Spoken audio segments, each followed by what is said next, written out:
आज का हमारा टॉपिक होगा ancient history. Ancient history basically हमारे पुरातन काल को कहा जाता है। एंशियंट हिस्ट्री दो पार्ट में डिवाइड होती है, आर्कियोलॉजी और इसके बाद हमारी नॉर्मल हिस्ट्री चालू हो जाती है। नॉर्मल हिस्ट्री में हमको रिटन एविडेंसेस मिलते हैं जिनको हम लोग डिसिफाई कर चुके हैं, मतलब हम लोग उनको पढ़ सकते हैं। इसमें हमको रिटन एविडेंसेस मिलते हैं जिनको हम लोग पढ़ चुके हैं या पढ़ लेते हैं। वहीं आर्कियोलॉजी की बात करें तो या तो हमको कोई स्क्रिप्ट या फिर कोई रिटन एविडेंसेस ये सब नहीं मिले हैं, और या तो हम लोगों को एविडेंस मिले हैं लेकिन हम लोग उनको डेसिफर नहीं कर पाए हैं, मतलब वो क्या लिखा है ये नहीं पता, नॉट डेसिफर्ड।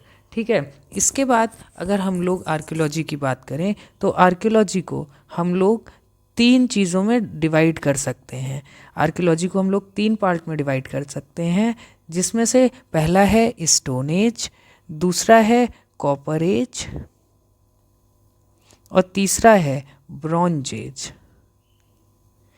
स्टोन एज में हमारा 3 डिविजन्स और होते हैं जिनको अभी हम लोग आगे देखेंगे, और स्टोन एज का जो टाइम पीरियड है वो है 5 लाख BC से 1000 BC तक का, और कॉपर एज का जो हमारा टाइम पीरियड है वो हमारा लगभग 1000 BC से लेके 700 BC और कहीं कहीं 800-900 BC भी लिखा हुआ है। वहीं ब्रॉन्ज एज की बात करें तो इसको हम लोग इंडस वैली सिविलाइजेशन भी कहते हैं, जो कि 2600 BC से लेके 900 BC तक एग्जिस्ट करती है, क्योंकि हम लोगों को मैक्सिमम जो टाइम जानने की ज़रूरत है वो मैच्योर इंडस वैली सिविलाइजेशन का जानने की ज़रूरत है। बाकी एग्ज़ामों में इतना ज़्यादा मैच्योर के अलावा इतना ज़्यादा पूछा नहीं जाता है।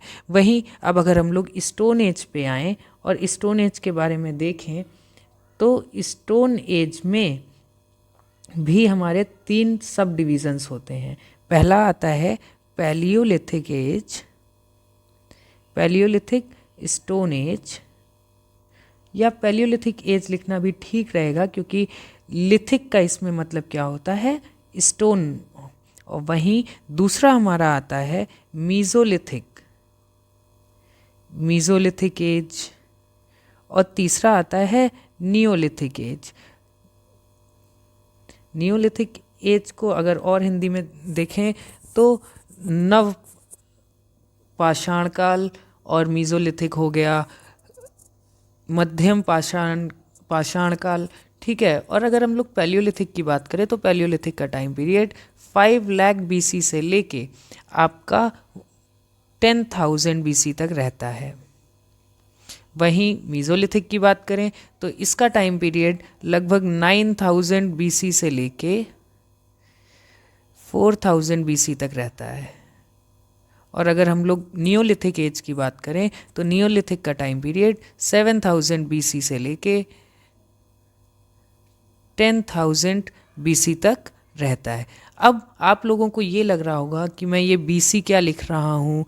BC असल में रोज़मर्रा की ज़िंदगी में यूज़ की गई भाषा से नहीं लिया गया है। BC हम लोग एक टाइमलाइन अगर बनाएं तो एक आएगा 0 और इधर आएगा निगेटिव, इधर आएगा पॉजिटिव, जैसा कि हम लोग मैथ्स में पढ़ते हैं।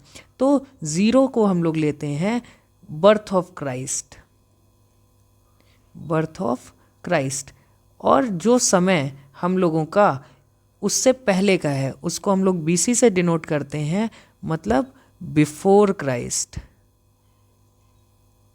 वहीं अभी जब आगे हम लोग थोड़ा और आगे बढ़ेंगे तो हम लोग देखेंगे AD, AD मतलब होता है एनो डोमिनी,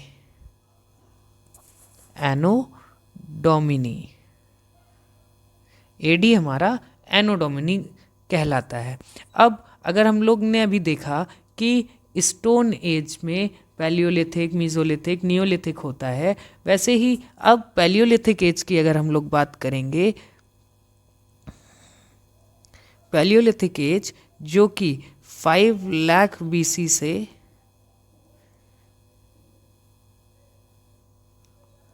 1000 बीसी तक है, सॉरी 5 लाख बीसी से लेके 10,000 बीसी तक है। तो पैलियोलिथिक एज जो है वो भी हमारा 3 पार्ट में डिवाइड है, अर्ली पैलियोलिथिक, मिडिल पैलियोलिथिक और upper palaeolithic. Early palaeolithic age जो है वो 5 लाख बीसी से 50,000 बीसी तक है। मिडिल पैलियोलिथिक 50,000 बीसी से लेके 40,000 बीसी तक है। वहीं अगर हम लोग अपर पैलियोलिथिक की बात करें तो वो 40,000 बीसी से लेके 10,000 बीसी तक है। और अगर हम लोग पहले आएँ अर्ली पैलियोलिथिक पे, तो अर्ली पैलियोलिथिक एज जो है इसकी हम लोगों को कुछ साइट्स याद रखनी होती हैं, क्योंकि अब हम लोगों को ये तो पता है कि एक एज हुआ करती थी जिसको हम लोग पैलियोलिथिक एज कहते थे, लेकिन अभी हम लोगों को ये नहीं पता कि हम लोगों को ये कैसे पता लगा कि एक एज होती थी और इसको हम लोग पैलियोलिथिक एज कहते थे और फिर मीज़ोलिथिक एज कहते थे। तो डिफरेंट एजेस को जानने के लिए हम लोगों को जो एविडेंसेस मिले उसकी अगर हम लोग बात करें, जैसे कि मैंने आपसे कहा कि आर्कियोलॉजी में हम लोगों को स्क्रिप्ट, रिटन एविडेंस या एविडेंसेस मिले, ठीक है, लेकिन जैसे एविडेंस रिटन वाले नहीं मिले टोटली, कुछ एविडेंस मिले जिनको हम लोग अभी तक डिसफर नहीं कर पाए हैं, मतलब पढ़ नहीं पाए हैं, उनको हम लोग डिकोड नहीं कर पाए हैं। स्क्रिप्ट वगैरह भी जो मिली वो पिक्टोग्राफिक थी या ऐसी थी जो अभी तक हम लोग नहीं पढ़ पाए हैं, ठीक है। और अगर हम लोग बात करें स्टोन एज में, तो 3 डिवीज़न में से पैलियोलिथिक जो है, पैलियोलिथिक की अगर हम साइट्स की बात करें तो पैलियोलिथिक हम लोगों को पंजाब में सोन वैली में देखने को मिलता है, ठीक है। उसके साथ साथ यूपी की बेलन वैली में भी हम लोगों को पैलियोलिथिक एज मिलता है। इवन बेलन वैली में अभी आगे चल के हम लोगों को दूसरी एजेस के भी एविडेंसेस मिलेंगे। अब अगर हम लोग और आगे की बात करें तो राजस्थान में हम लोगों को दिदवाना एक जगह पड़ती है, वहाँ पर भी हम लोगों को इस चीज़ के एविडेंसेस मिलते हैं। फिर अगर हम लोग देखें महाराष्ट्र में, तो महाराष्ट्र में नेवासा में हम लोगों को ये एविडेंसेस मिलते हैं कि पैलियोलिथिक जैसी कोई चीज़ थी। और यहाँ पे शेल्टर्स वगैरह हम लोगों को बेलन वैली में तो इवन केव शेल्टर्स और रॉक शेल्टर्स भी मिलते हैं, केव शेल्टर्स और रॉक शेल्टर्स भी इसमें मिलते हैं। और कश्मीर में अगर हम लोग बात करें तो कश्मीर में पहलगांव कश्मीर में भी हम लोगों को पैलियोलिथिक एज के एविडेंसेस मिलते हैं। इसके साथ साथ जैसे कुछ एग्ज़ामों में आपने देखा होगा, इवन एसएससी ने भी एक बार पूछा है कि कौन सी ऐसी साइट है जहाँ पे ऑस्ट्रिच एग के एविडेंसेस मिले हैं। तो उस साइट की अगर हम बात करें तो वो है पटने, महाराष्ट्र के पटने में हम लोगों को ऑस्ट्रिच एग का भी एविडेंस मिला है। अब अगर हम लोग मिडिल पैलियोलिथिक एज की बात करें तो मिडिल पैलियोलिथिक एज की कुछ खास साइटें हम लोगों को तो ज़्यादा नहीं मिली, लेकिन इसके डिफ्रेंशिएशन की बात करें तो डिफ्रेंशिएशन बेस्ड ऑन फ्लेक्स होता था। फ्लेक्स मतलब जैसे कि हम लोग इसको स्टोन टूल्स की बात कर रहे हैं, तो पैलियोलिथिक की अर्ली एज में हम लोग बड़े स्टोन्स का यूज़ करते थे, ठीक है। कहीं उसके बाद जब हम लोग मीज़ोलिथिक में आए तो स्टोन्स थोड़े से छोटे हुए, धारदार हुए। उसके बाद जब हम लोग अपर पैलियोलिथिक में आए तब भी कुछ ऐसे ही स्टोन्स का प्रयोग हो रहा होगा जो कि धारदार होंगे या छोटे होंगे, कुछ ऐसे करके स्टोन्स यूज़ हो रहे होंगे। अपर पैलियोलिथिक एज जो है ये लास्ट एज ऑफ प्लिस्टोसीन के टाइम की है। लास्ट एज ऑफ प्लिस्टोसीन की बात करें तो जैसे कि हम लोगों को पता है कि हमारा अर्थ जो है वो एजेस में, अगर हम लोग अर्थ की बात करें तो अर्थ की करंट एज 4000 मिलियन ईयर्स है। 4000 मिलियन ईयर्स का हमारा अर्थ है। और इस 4000 मिलियन ईयर्स को हम लोग दो पार्ट में प्लिस्टोसीन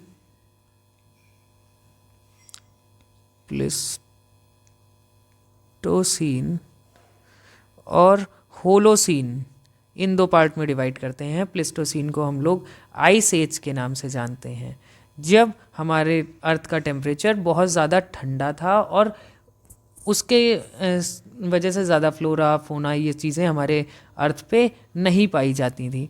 ठीक है, तो ये लास्ट स्टेज है, लास्ट पीरियड है जब हमारा प्लिस्टोसीन ख़त्म हो रहा था।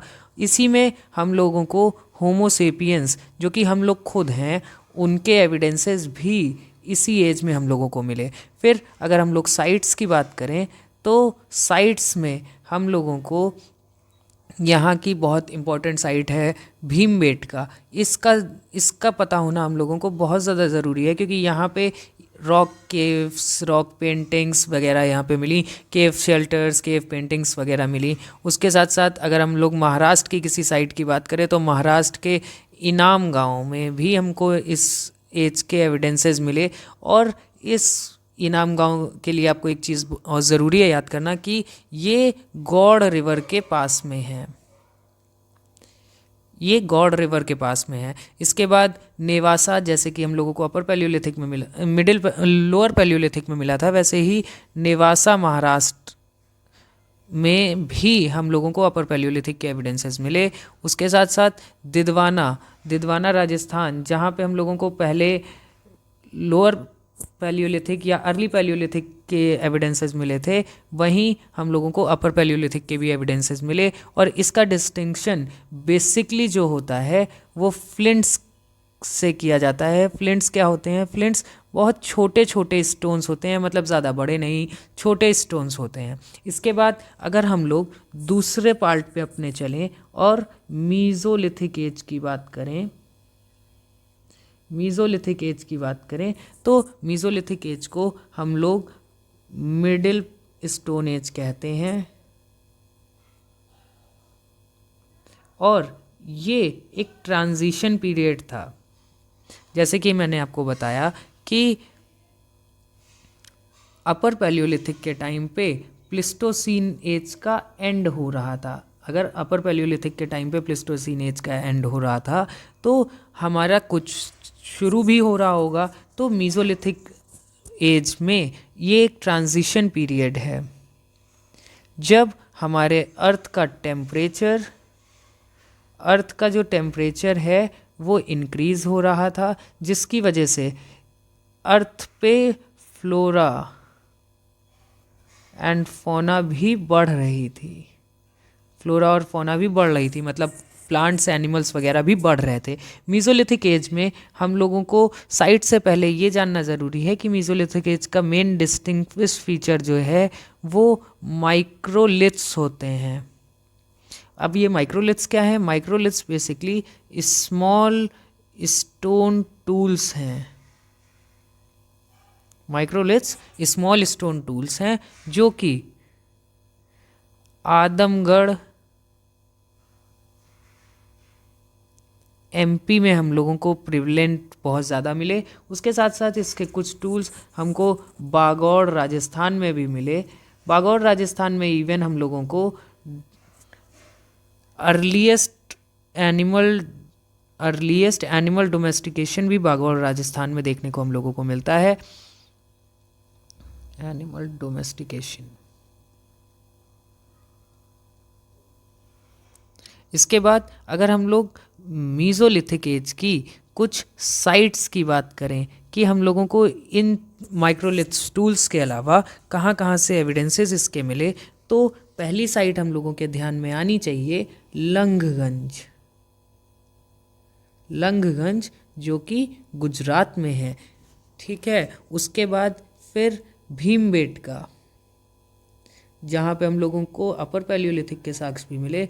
भीमबेटका एमपी में हम लोगों को मीज़ोलिथिक के भी साक्ष्य मिले। उसके साथ अगर हम यूपी की बात करें तो चौपानी मांडू चौपानी मांडू में हम लोगों को मीज़ोलिथिक एज के साक्ष्य और मिलते हैं। इसके साथ साथ वेस्ट बंगाल का वीर भानपुर में भी इसके साक्ष्य मिलते हैं, और कर्नाटक के संगला कल्लू में भी हमको मीज़ोलिथिक एज के साक्ष्य मिलते हैं। उसके साथ साथ तमिलनाडु के तूतीकोरिन में भी इसके हम लोगों को साक्ष्य मिलते हैं। उसके बाद अगर हम लोग नियोलिथिक एज की बात करें, जो कि हमारी थर्ड एज है, नियोलिथिक एज की बात करें तो नियोलिथिक एज को हम लोग न्यू स्टोन एज कहते हैं। इस टाइम आते आते हम लोग बेसिकली फूड प्रोड्यूसर बन गए थे, फूड प्रोड्यूसर्स बन गए थे बेसिकली। इससे पहले मतलब हमारे जो पैलियोलिथिक एज का टाइम था या फिर हमारा मीज़ोलिथिक एज का टाइम था, इन दोनों पीरियड्स में हम लोग मेनली हंटर्स थे। उसके साथ साथ हम लोग वही जो हंट करते थे उसी को गैदर करके रखते थे, इसलिए हम लोगों को हंटर गैदरर कहा जाता था। वहीं नियोलिथिक में हम लोगों ने फूड बनाना सीख लिया था, हम लोगों ने एग्रीकल्चर करना सीख लिया था, जिसकी वजह से हम लोग ट्रेड और इन चीज़ों में भी आगे आ गए थे। अब अगर हम लोग फूड प्रोड्यूसिंग की बात करें तो सबसे पहली और सबसे इम्पॉर्टेंट साइट है मेहरगढ़, जो कि बलूचिस्तान में है।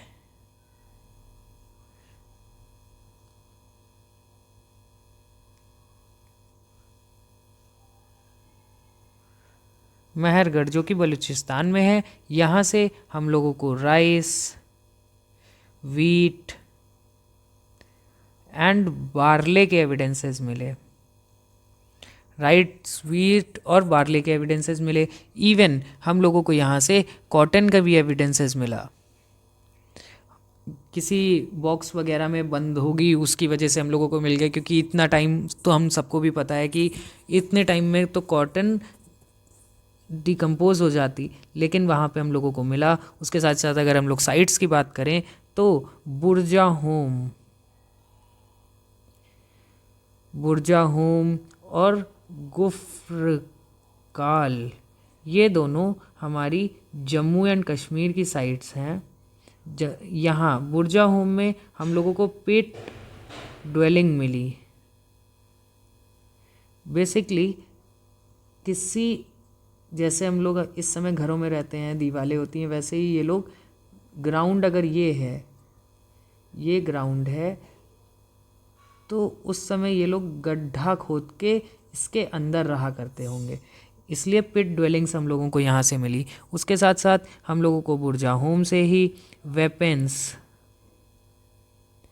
एंड टूल्स भी हमको यहाँ से मिले। और की बात करें तो जैसे कि मैंने आप लोगों को पहले भी बताया कि हम लोगों को बागौर से अर्लीस्ट डोमेस्टिकेशन मिला, वहीं यहाँ एक नई चीज़ हम लोगों को मिली कि बुर्जा होम में हमारे मास्टर्स के साथ उनके डॉग्स को भी दफनाया गया था। Masters buried with their dogs. Even एक चीज़ और जो हम लोगों को इसमें देखने को मिली कि जो डॉग्स थे वो ऐसा नहीं था कि ज़बरदस्ती मतलब उनके साथ दफना दिए गए थे, वो अपनी, जब उनकी मौत आई होगी तो उनको भी उन्हीं के बगल में दफना दिया, ऐसा था वहाँ पे। फिर अगर हम लोग गुफ्रकाल की बात करें तो यहाँ से हम लोगों को एग्रीकल्चरल एविडेंसेस मिलते हैं, एग्रीकल्चर के एविडेंस हम लोगों को यहाँ से मिलते हैं। फिर और आगे चलें तो बिहार के चिरांद से हम लोगों को कुछ एविडेंसेस मिलते हैं। ये चिरांद एक जगह है जो कि बिहार में है, यहाँ से भी हम लोगों को एविडेंसेस मिलते हैं। और अगर हम लोग अब कर्नाटक की तरफ बढ़ें, कर्नाटक की तरफ बढ़ने पे हम लोगों को बहुत सारी साइटें मिलती हैं, जैसे कि ब्रह्मगिरी है,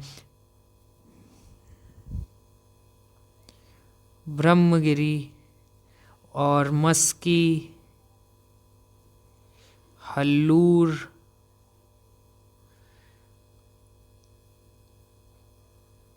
पिकली हल, ये सब। और पिकली हल में तो इवन मिलेट्स के भी साक्ष्य हमको देखने को मिलते हैं। अब अगर हम लोग आंध्रा की बात करें तो आंध्र प्रदेश में साइट आती है हमारी उतनूर। इस साइट से भी हम लोगों को एविडेंसेस मिले। इवन ये तो सबसे अर्लीस्ट साइट है जो कि डिस्कवर हुई नियोलिथिक एज की।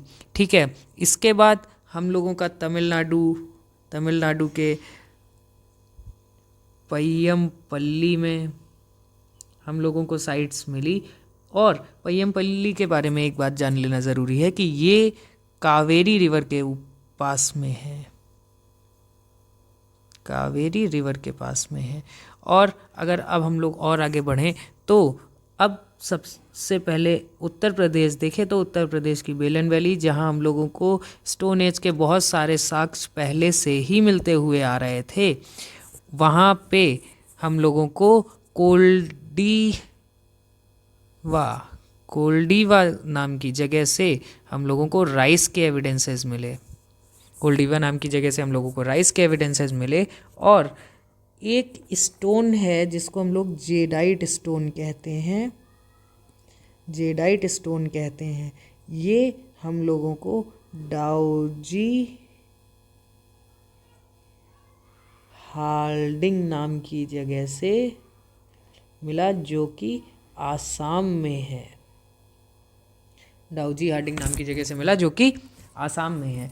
इवन यहाँ हम लोगों ने जब डोमेस्टिकेशन और ये सब चालू कर दिया था, तो अगर हम लोग कुछ बना रहे हैं तो किसी चीज़ में रखेंगे भी। इसी की वजह से यहाँ पे हम लोगों को ब्लैक एंड रेड पॉटरी देखने को भी मिलती है।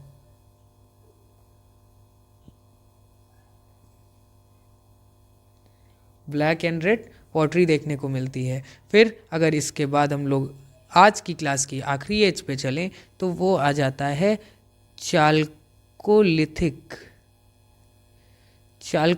एज और चाल्कोलिथिक पीरियड, जिसको हम लोग कॉपर स्टोन एज के नाम से जानते हैं। और यहाँ ये जो कम्युनिटी थी ये बेसिकली रूरल कम्युनिटी ही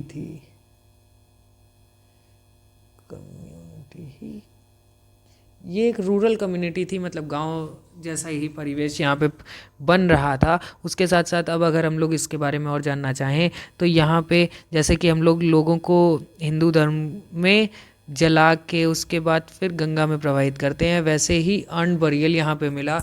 और उसके साथ साथ अगर हम लोग देखें तो यहाँ पे ब्लैक एंड रेड पॉटरी जो कि पहले भी थी, उसके साथ साथ जो चीज़ यहाँ पे बढ़ गई वो ऑकरे कलर की पॉटरी यहाँ पे और मिली, जो चाल्कोलिथिक एज में एक और बढ़त थी। ठीक है, इसके बाद अगर हम लोग साइट्स की बात करें तो साइट्स से पहले हम लोगों को ये देख लेना ज़रूरी है कि हमारे भारत में कल्चर्स कौन कौन से थे।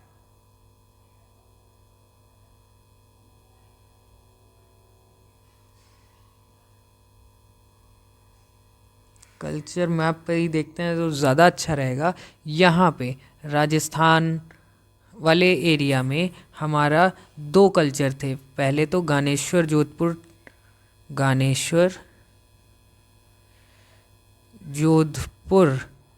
कल्चर, उसके साथ साथ हल्का सा नीचे हमारा यहाँ पे आहर कल्चर भी राजस्थान में ही था। इससे आप लोगों को साइटें याद करने में थोड़ा आसानी हो जाएगी। फिर अगर हम लोग एमपी वाले रीजन की बात करें तो एमपी वाले रीजन में कयाथा एंड मालवा कल्चर था, जो कि बेसिकली ये दोनों राजस्थान में, ये वाला एमपी प्लस राजस्थान वाले रीजन में था। वहीं यहाँ पे आता है हमारा महाराष्ट्र, जहाँ पे जॉर्वे कल्चर था। बेसिकली जॉर्वे एक साइट है जो पहली बार फाइंड की गई, तो उसी के नाम पे इसका नाम रख दिया। तो और जॉर्वे कल्चर की जो सबसे बड़ी साइट है वो दईमाबाद है। दईमाबाद जॉर्वे कल्चर की लार्जेस्ट साइट है। ठीक है, दईमाबाद जॉर्वे कल्चर की लार्जेस्ट साइट है। अगर हम लोग यहाँ पे वेस्ट बंगाल वाले रीजन में बात करें तो बुर्दवान और मेदिनीपुर, ये दो साइटें हम लोगों को वेस्ट बंगाल वाले रीजन से मिली। ठीक है, जॉर्वे कल्चर हमको यहाँ से मिला। इवन यहाँ हमारी नर्मदा रिवर बहती है और उसके पास में एक साइट हम लोगों को मिली नवदातोली। ये भी हमारी जो साइट है ये भी महाराष्ट्र वाले रीजन में ही है। अब अगर हम लोग बिहार के रीजन से बात करें तो बिहार वाले रीजन में हम लोगों को चिरांद, जो साइट हम लोगों ने पहले भी नियोलिथिक एज में पढ़ी, वो साइट भी हमको इस चीज़ के साक्ष्य देती है। और अगर हम लोग बात करें तो ये जो अहर कल्चर की अहर साइट है राजस्थान की, ये अर्लीस्ट है, अर्लीस्ट साइट मानी जाती है ये। ठीक है, और जो ये जॉर्वे कल्चर है, बेसिकली ये जॉर्वे कल्चर गोदावरी रिवर के पास में है, गोदावरी रिवर के पास में है। ठीक है, और इसके साथ साथ हम लोग और भी चीज़ें अब आगे आने वाले उसमें पढ़ेंगे कि यहाँ पे जब तमिलनाडु की बात करेंगे तो तमिलनाडु में हम लोगों को मेगालिथ्स देखने को मिले। मेगालिथ्स बेसिकली इस शेप के दो बड़े ईंटों के ऊपर एक ऐसा ईंटा था, यहाँ पे बेसिकली बरियल परफॉर्म किया जाता था। क्योंकि अगर नॉर्थ इंडिया में इतना सारा, नॉर्थ इंडिया के इतने सारे पार्ट्स में अगर चीज़ें चल रही हैं तो साउथ इंडिया में भी तो कुछ चल रहा होगा। साउथ इंडिया में भी तो उस टाइम पीरियड पे कोई ना कोई चेंजेस या कोई ना कोई डेवलपमेंट हो रहे होंगे। तो उसी चीज़ में हमारा जो साउथ इंडिया है, साउथ इंडिया में हम लोगों को माइक्रोलिथ्स देखने को मिले, जो कि बड़े बड़े मेगालिथ्स देखने को मिले, जो कि बिग स्टोन्स थे। बिग स्टोन्स से बने हुए बरियल्स हम लोगों को यहाँ पे देखने को मिलते हैं। ठीक है, इसके बाद एक और साइट है जो कि सावल्टा है। ये भी हमारी महाराष्ट्र वाले रीजन में ही पाई जाती है और ये तापी रिवर के पास में है, ये तापी रिवर के पास में है। और भीमबेटका की अगर हम लोग बात करें तो भीमबेटका हम लोगों को पता है एमपी में पाया गया।